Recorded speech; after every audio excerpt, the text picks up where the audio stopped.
Well, good morning. Great seeing all of you here this morning. And wasn't that time of worship worth rolling out of the bed and coming to church for today? Let's thank the band for leading us this morning.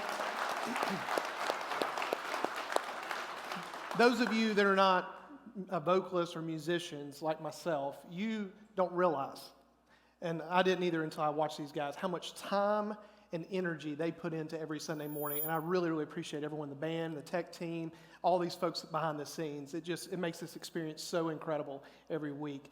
For those of you that are guests that are here for the first time, or if you're online and you're tuning in for the first time and we haven't had a chance to meet, my name is Jonathan Dunn. I'm one of the pastors here at River City Church.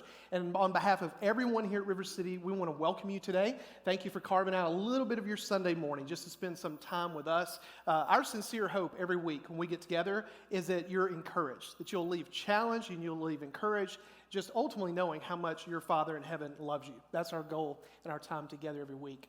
Today, we are jumping back into this series we've been in for the past 4 weeks entitled Life is Too Short. And I want to begin by sharing with you that last Christmas, during the Christmas break, I was walking through our home, and I was on a mission to do something. I can't remember what I was doing. But I walked into the living room, and as I entered the living room, I saw all 4 of my boys from ages 18 down to 9 just sprawled out, vegging out, Melissa, my wife, would say, like slugs on the couches, and they were actively watching one of their probably top 2 favorite movies in the world, Avengers Endgame.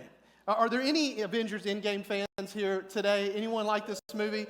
Okay, I thought there'd be quite a few of us, yeah. Now, the rest of my family, Melissa and my daughter Molly and myself, we all like this movie, but my boys, they really, really like it. They've seen this movie 500 times or something like that. And so as I was walking through the living room, given the fact that they've seen this movie so many times, you would have thought that they would have been somewhat just kind of lackadaisical, not really paying attention to it, that kind of thing. But oh no. They were so engaged as if they were watching the movie for the very first time, to the point that they didn't even notice that I was in the room. It was like I didn't even exist. Now, parents, just as a little side note, don't you love that?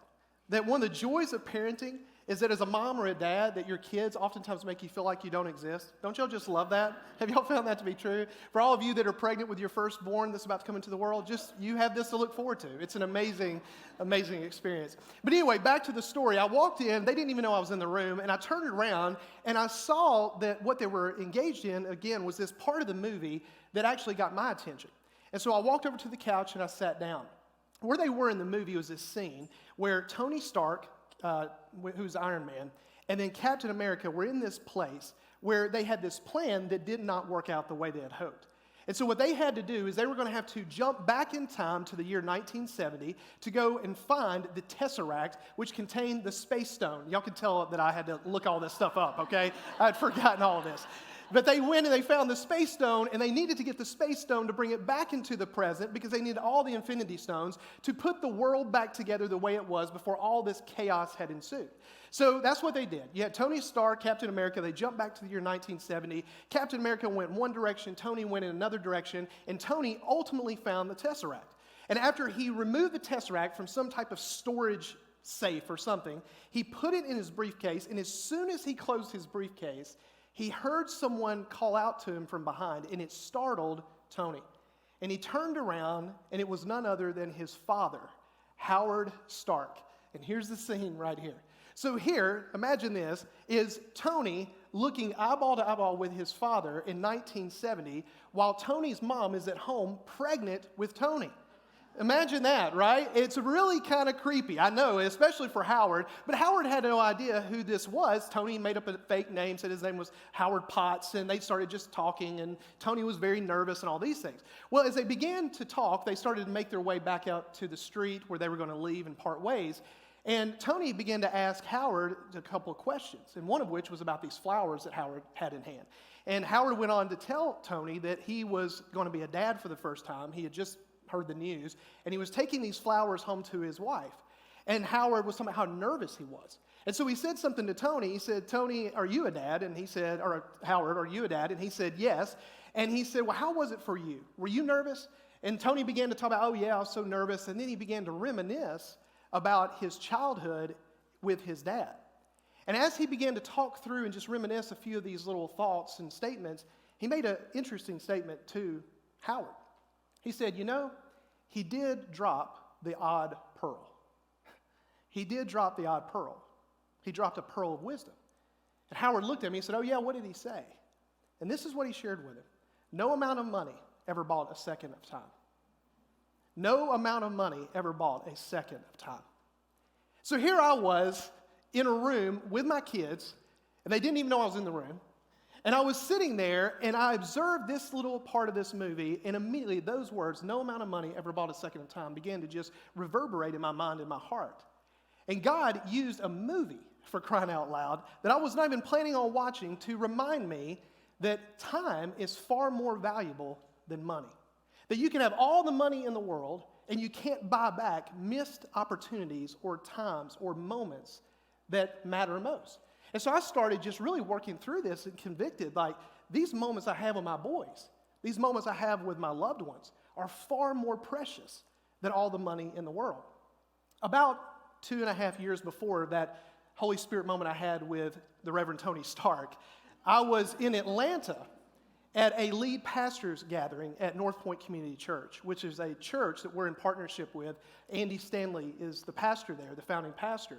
And this is one of my highlights every year. I really look forward to this trip because every year we gather together in person, we are really challenged and encouraged on how to keep the main thing in our churches. And these guys do such a great job of doing that. Well, one of the other reasons why I look forward to this time is because there are a number of guys that I've been in relationship with for about a decade that we meet via Zoom every month for an hour to an hour and a half. And so I've gotten to know these guys at a distance, and they're all over the country. Some of these guys are in Canada and other places of the world. And through just our time over these past 10 years, we've gotten to talk about a lot of tough stuff. People have lost family members, and we've been there for each other. We've prayed for each other. We've been through so many things. Well, when we get together every year, we get to see each other in person. And we all know that there's nothing like being together in person, right? Like technology, it just doesn't do it. And so we get together, and so we hang out, we eat, we hug, we just talk, we do all these types of things. And then we get to experience some amazing teaching together. North Point brings in some of the best communicators in the world. Well, on this one particular time that I was down there, about 2.5 or so years ago, they had this guy that was going to speak, and his name is Carey Nieuwhof. Now, we love Carey, and Carey's an amazing guy, and the reason why we love him is he's a great teacher, he's an author, he's also a great podcaster, but even more than that, what we love about Carey is that Carey was a former pastor that started a church, like some of us have. So we knew going into this session that Carey was going to speak with a heart of understanding the unique challenges of being a pastor in a church. But the other reason why that we were really excited about listening to Carey is because Carey, on that day, was going to present to us and speak to us about how that years before this, while he was a pastor, he went through a season of burnout. Now, when I say burnout, I'm not talking like mild burnout. I'm talking crispy toast burnout. This dude was burnout. He was so burned out that to the point to where he began to think about ending his life. That the darkness and the pain that he was in was so severe that he began to buy into the lie that the only way out of it was for him to just find a way to end his life. Now, thankfully, Carey never acted on that. He never went forward with that. He went and got professional help. He saw a psychologist, he worked with a therapist, and they were able to help him get through that season to where he was able to go back into ministry. Well, here he was years later with hundreds of pastors in the audience, wanting to share with us from some of his struggles and some of his hard lessons that he learned And he wanted to inform us, here is what you need to watch for, and here is what, if I could go back and undo this, what I would tell you what you need to make sure you don't do that I did. So Carrie made a lot of good points that night. I took a lot of notes, copious notes. But there was this one point that Carrie made that just took the air out of the room. And he said something like this: guys, your churches right now could go out and could find other pastors to do what you do. But your children can't find another mom and dad to lead them and love them right now, and they need you.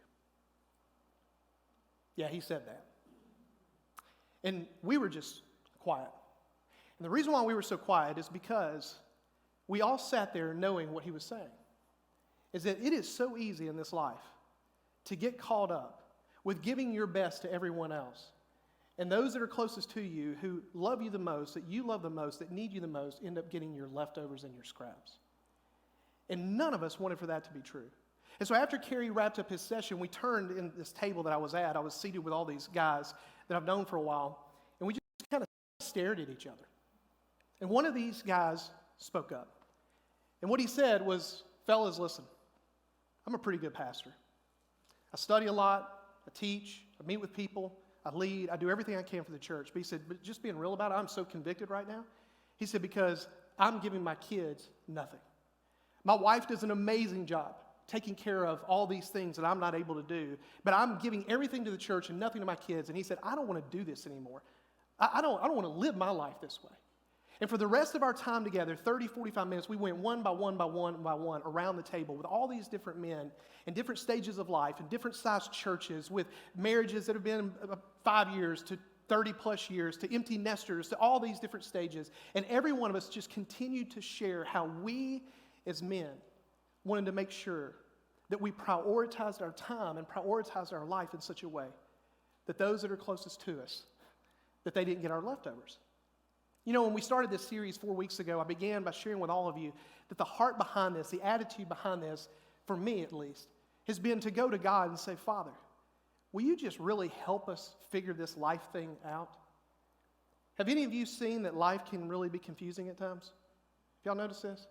That with all the demands in life and all the different people telling you their opinion on how you should live your life and what should be most important, what you should give your yes to, what you should give your no to, what is an investment, what is waste. I mean, with all these opinions floating around, life can just get really confusing. And so through this series, the heart has been for us to go up to our Father and say, Father, we're going to open the Scriptures. Spirit, will you teach us? Will you help us see how we are to spend our lives in such a way where they're invested and not wasted? As I have been thinking about those two experiences I had, the one where God spoke to me through a movie about how that time is far more valuable than money, all the money in the world, and how that God used what Carrie shared about how we need to prioritize our time. As I've just been thinking through that, a couple of months ago, devotionally, or in my quiet time, I was reading through the Psalms. And I ran upon a psalm where I saw that David had written a prayer. And it's interesting that this prayer really stood out to me because when David wrote it, what he was noticing is that in his life and his day, thousands of years ago, as he looked at people in his world, he noticed that folks were absolutely wasting their lives doing something.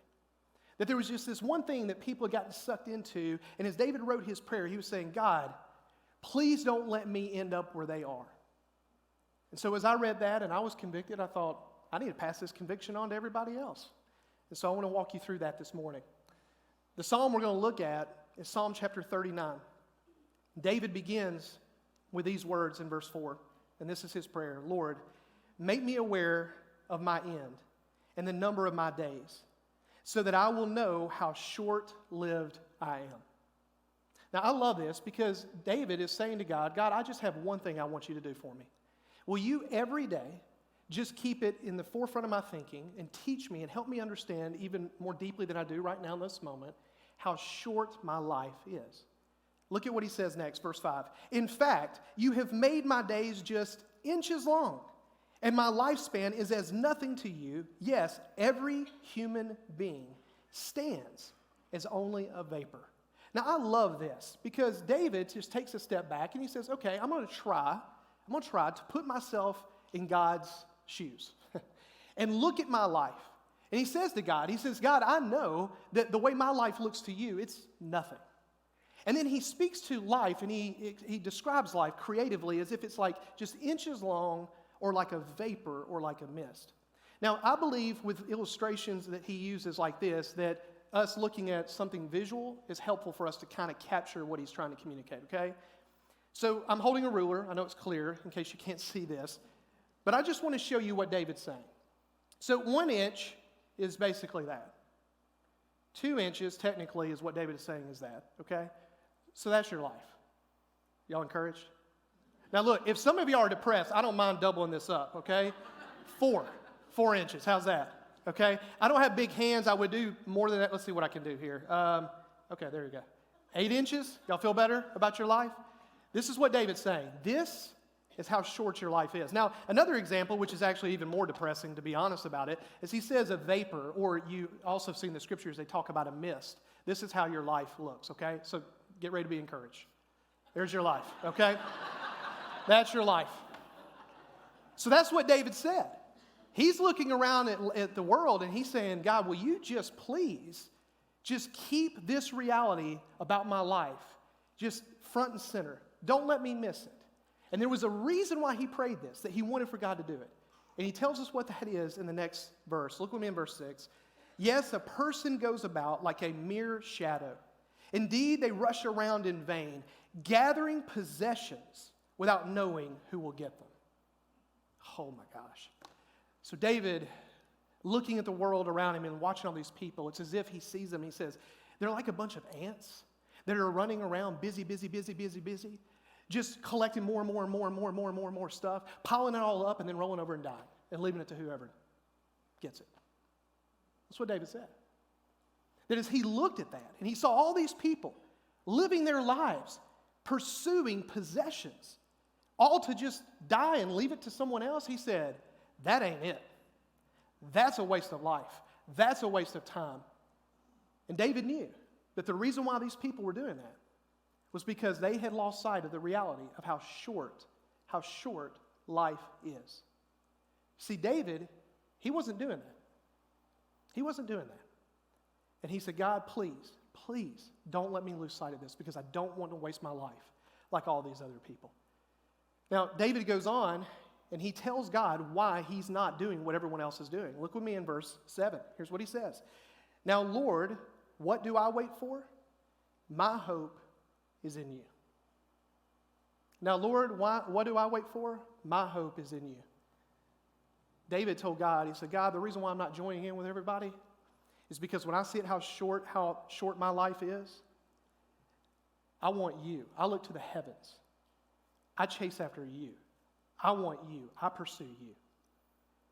They may pursue possessions. They may pursue money and stuff. But for me, I see how short life is. I want to pursue you. I chase after you. You see, what David understood is exactly what Tony Stark said. No amount of money ever bought a second of time. No amount of money ever bought a second of time. That when he looked at it, he understood that the relentless pursuit of more money and stuff actually robs you of it. That's what it does. It robs you of it. He understood that life is too short to live for more money and stuff. And he did not want to get caught up in it because he knew that it was a waste, an absolute waste of life. You know, as someone who takes God seriously as a Christian, as I think about just my life and this whole subject of money and possessions and God and life and all that, I have to admit to you today that this can be a very challenging thing to get right in life. Do y'all agree? Have y'all seen that this is a struggle? Like, it really is. When we see things like this, when we see David painting this picture about all these people going out and wasting their lives, just going more and getting it, and he says, that's not it. God, I don't want to do that. I'm not going to do that. It creates this tension in all of us. And for me, as I just continue to read the scriptures and the Spirit speaks to me about money and possessions and my relationship with God and all these things, it's like an onion that it just gets peeled back layer by layer by layer. It's like it's limitless. But there's this one main truth that God continues to show me that's in the scriptures that relates to me and what's true about him, about money, possessions, and life. And that truth is this: what you do with your money and stuff is a reflection of where you are in your relationship with God. It's all through the scriptures. There's a lot of confusion around a lot of areas. I get that. But at the heart of what's taught in the scriptures about money and stuff is this: what you do with your money and your stuff is a reflection of where you are in your relationship with God. That's really the whole point of David's prayer. David said that because his hope was in God, he lived very differently than people who had placed their hope in money and possessions. That to David, he was saying through his prayer that to live your life placing your hope anywhere but God is a waste of life. It's relational at its core. So this morning, I thought this would be a good thing for us to look at. Now, some of you may disagree, okay? And I get that. But let me just go ahead and set some of you at ease, because some of you may be a little concerned about this. This is not a tithe talk, okay? In case you were concerned. I know some of you are thinking, is he about to turn this into Life is Too Short Not to Tithe to River City Church? That's a horrible title, I know, but no, we're not talking about that. So y'all can breathe a little easier from knowing that, hopefully. But no, this is actually something so much bigger than that. This is not about just tithing or that thing, okay? And again, that's been overstated, I think. That what we haven't wrestled with enough as it pertains to us as Christians and churches is this relationship with God. And what we do with our money and our stuff, what that says about where we are with Him. And as I just thought about what David wrote in Psalm 39, about how he saw these people run around looking for more, that they had more on the brain, I began to think about us today. And would you agree with me that that in many ways is descriptive of us? Like when we look around at our world today, do we see people running around with more on the brain? Sure we do. We see it in marketing.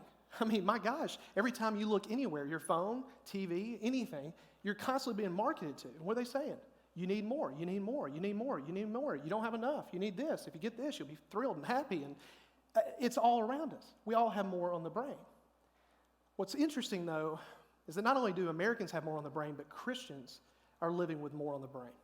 And a few weeks back, I was just surfing the web, and I found a recent clip of two guys that are buddies. They're both comedians discussing this reality of how Christians are wrestling with more on the brain. And this guy said it so much better than I could, so I thought I would just share it with all of you. So y'all check this out with me. It is amazing how consistently the messages and the teachings of Jesus are like humans can't grasp it. Like they're like way off. Like, oh, we're supposed to take care of the poor. We're supposed to help the needy. We're supposed to do all this. And people are like, does that mean I should get another car? Like we don't even come close. I'm going to get a Jesus tattoo. do you know what I mean? Like we don't. Yeah. And I'm talking about people that, embrace the Christian faith. Yes. Like, get it wrong. I'm not talking about people like, I don't believe in that stuff. Right.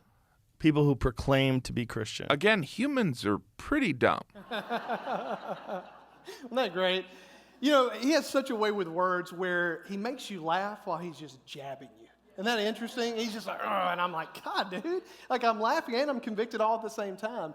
But what's interesting about what Jim Gaffigan, if you didn't know who that was saying, as a Catholic himself, as a Christian, that for him, what he was making the statement about is so true, is that there's something going on with us Christians who say we follow Jesus, where Jesus clearly says in what we find in the Gospels that we are to have less or to live with less. And somehow or another, we tend to take what Jesus says and say, no, I'm going to pursue more. He says less, we pursue more. That doesn't really sound a whole lot like following Jesus, does it? It sounds like us doing what we want to do instead of actually following Him. So how do we get to this place with Jesus? And this is what Christianity is all about, is a relationship with Jesus, a relationship with God, a relationship with the Holy Spirit. How do we find ourselves in this place where He tells us one thing and we say, no, I'm going to go and pursue more? Well, thankfully, Jesus speaks into this.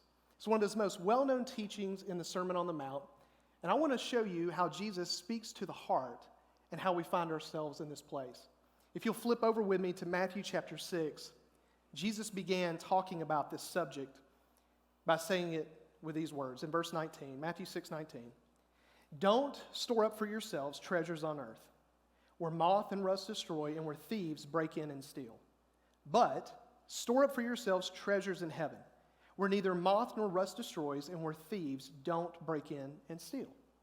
So Jesus begins this teaching on possessions and money and those sorts of things, and he really says a lot of the same stuff that David did. Jesus says, don't give your life, don't waste your life running around collecting more and more and more and more stuff and just piling it up here as treasures on earth. Now, David said that you're going to ultimately die and leave it to someone else. Jesus didn't say that about it, but what Jesus did point out is that it's temporary, that it will break down and it can also be taken away from you. But what Jesus added that David did not speak to is Jesus said the way life is meant to be lived is differently. That you are to seek to lay up treasure in heaven. To lay up treasure in heaven because it's eternal. Now, what's obvious through what Jesus is speaking about here is he's drawn a contrast between two different attitudes or the ways you look at life. One is this more is this live to get. Just live to get attitude. That's what your heart is driven by. He's saying, don't do that. Live with a totally different attitude, which is live to give. Generosity. This is the way life is meant to be lived. Now, Jesus adds a little short note right after this that's so powerful and important in verse 21. Here's what he says. For where your treasure is, there your heart will be also. Jesus draws a line from our heart to wherever our treasure is located. What he's saying is what I said earlier, is that what you do with your money and your stuff is a reflection of where you are in your relationship with God. Jesus is making this very clear that where you look at your treasure, whether you're living to get or living to give, you can find who or what has your heart. Either God has your heart because he is your treasure, or the world and the things of this world has your heart because you treasure it. That's what Jesus was getting at. Now, when I read things like this, and possibly some of you feel the same way, when I read things like this, I feel, and I have over time, felt like my heart is torn. Y'all feel this way? Where on one side, I feel my heart pulled in the direction of saying, I want to live to give with all my life. Like live with less, live to give, lay up treasure in heaven. But on the other side, I feel my heart pulled toward, I want to live to get. Like I want to get more and lay up treasure here on earth. Well, Jesus actually describes what this battle is that I'm dealing with and that you wrestle with as well. Look with me in verse 24. He said this, no one can serve two masters, since either he will hate one and love the other, or he will be devoted to one and despise the other. You cannot serve both God and money. The battle that we feel inside to live to give or live to get is really a battle every day that we face between money and God as our master. And what we're wrestling with is we're being appealed to by both to put or anchor our hope in one or the other for happiness. C.S. Lewis, in his book, Mere Christianity, said this about life. Human history is the long, terrible story of man trying to find something other than God which will make him happy. Isn't that powerful? You see, what Jesus is describing here is he is saying every day that Jonathan Dunn wakes up, that I have a battle in my heart that's really all about who or what I'm going to anchor my hope in for happiness. Do I believe that God is the source of happiness, or do I believe that things in this world, more of this, more of that, will make me happy? What's interesting is if you go all the way back to the first book in the Scriptures, in Genesis chapter 3, Adam and Eve were in the Garden of Eden with God, and they had a relationship with God. They had everything they needed. But the serpent, when he approached them and he tempted them, what did he say to them? He tempted them with a lie, and what he ultimately was saying to them is, there is something more than God that you don't have that will make you happy. There's something more than God that you need in your life that he's holding back from you that will ultimately fulfill your life and make you happy. For them, it began with a piece of fruit on one particular tree in the middle of the garden. But over time, as we see, it has expanded to other things. Money, power, stuff, pleasure, fame, experiences, you fill in the blank, that all these other things are being used today, and we are being lied to, saying there is something more than God that will make you happy. But here's what Adam and Eve discovered right after they bought the lie. They found out that it wasn't true. And if you pay attention to your life, and if I pay attention to my life, we see the same thing, don't we? Isn't it true that the more you get, the more you want? Isn't that true? Have you ever gotten enough of something to where you didn't want it anymore, in the sense of it was so amazing that you were done? You're like, that was so amazing. I don't need more of that. I don't need more of that. No. Like that chocolate cake? No, I need more of that in my life. But in truth, this is just how we are. It's this insatiable desire for more. The reason why that the more that we get, more and more and more and more, never satisfies us, never makes us happy, is because it was never meant to. God is the source of happiness for life. We'll never be fulfilled and satisfied when we're anchoring our hope for happiness in the created over our Creator. After Jesus shares this about masters and the battle within and these sorts of things, he moves on, and we're not going to look at these verses, but you all have heard them. He goes on to talk about worry and anxiety, which is interesting. But what Jesus knew is that these two bleed together in life. Isn't that true? That really the number one thing that people are anxious about, even today, I checked this the other day, believe it or not, is money. It's the number one stressor in life in our country right now. And it has been for as long as I can remember. Well, Jesus went through these words, and he shared very creatively about the birds in the air and then the flowers. And he kept talking to these people, appealing to them, saying, listen, I understand that what you're struggling with as far as like making God your master instead of money your master is that you're afraid that you won't have enough. But he told them, he said, I'm just telling you, your Father in heaven knows what you need. He loves you. You can trust him. He will provide everything that you need. And after he shared that with them, in Matthew chapter 6, verse 33, he closes with this strong thought, the way life is meant to be lived. Here was his big idea. He says, seek first the kingdom of God and his righteousness, and all these things will be provided for you. Jesus concluded this teaching by telling us life is not meant to be lived chasing after and pursuing more and more of the creation. That is not the way life is meant to be lived. That is a waste of life. That is not it. The way life is meant to be lived is every day waking up and going to your Heavenly Father and saying, Father, you gave me another day. I know you love me. I know that you're going to provide for me. So here's my life. I'll do with it whatever you want to do. Whatever you want to do in my life. And give your life back to God. As I thought through just all of this, in Psalms, what David wrote, what Jesus had to say here, I began to think about where many of us are today. And we all agree that many of us, if not all of us, are just chasing after more and more and more and more and more and more and more and more.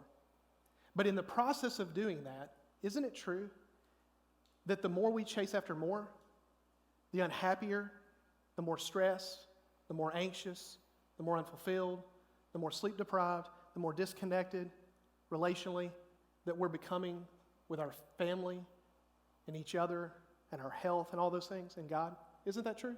Have you noticed this? It's one of the greatest wastes of life in the world.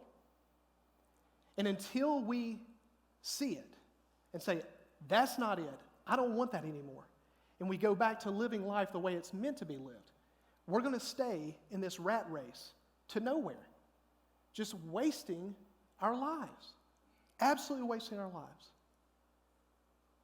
So, as we get ready to close, as we said in the beginning, David said that our lives are very, very short, inches long, like a mist. That's your life.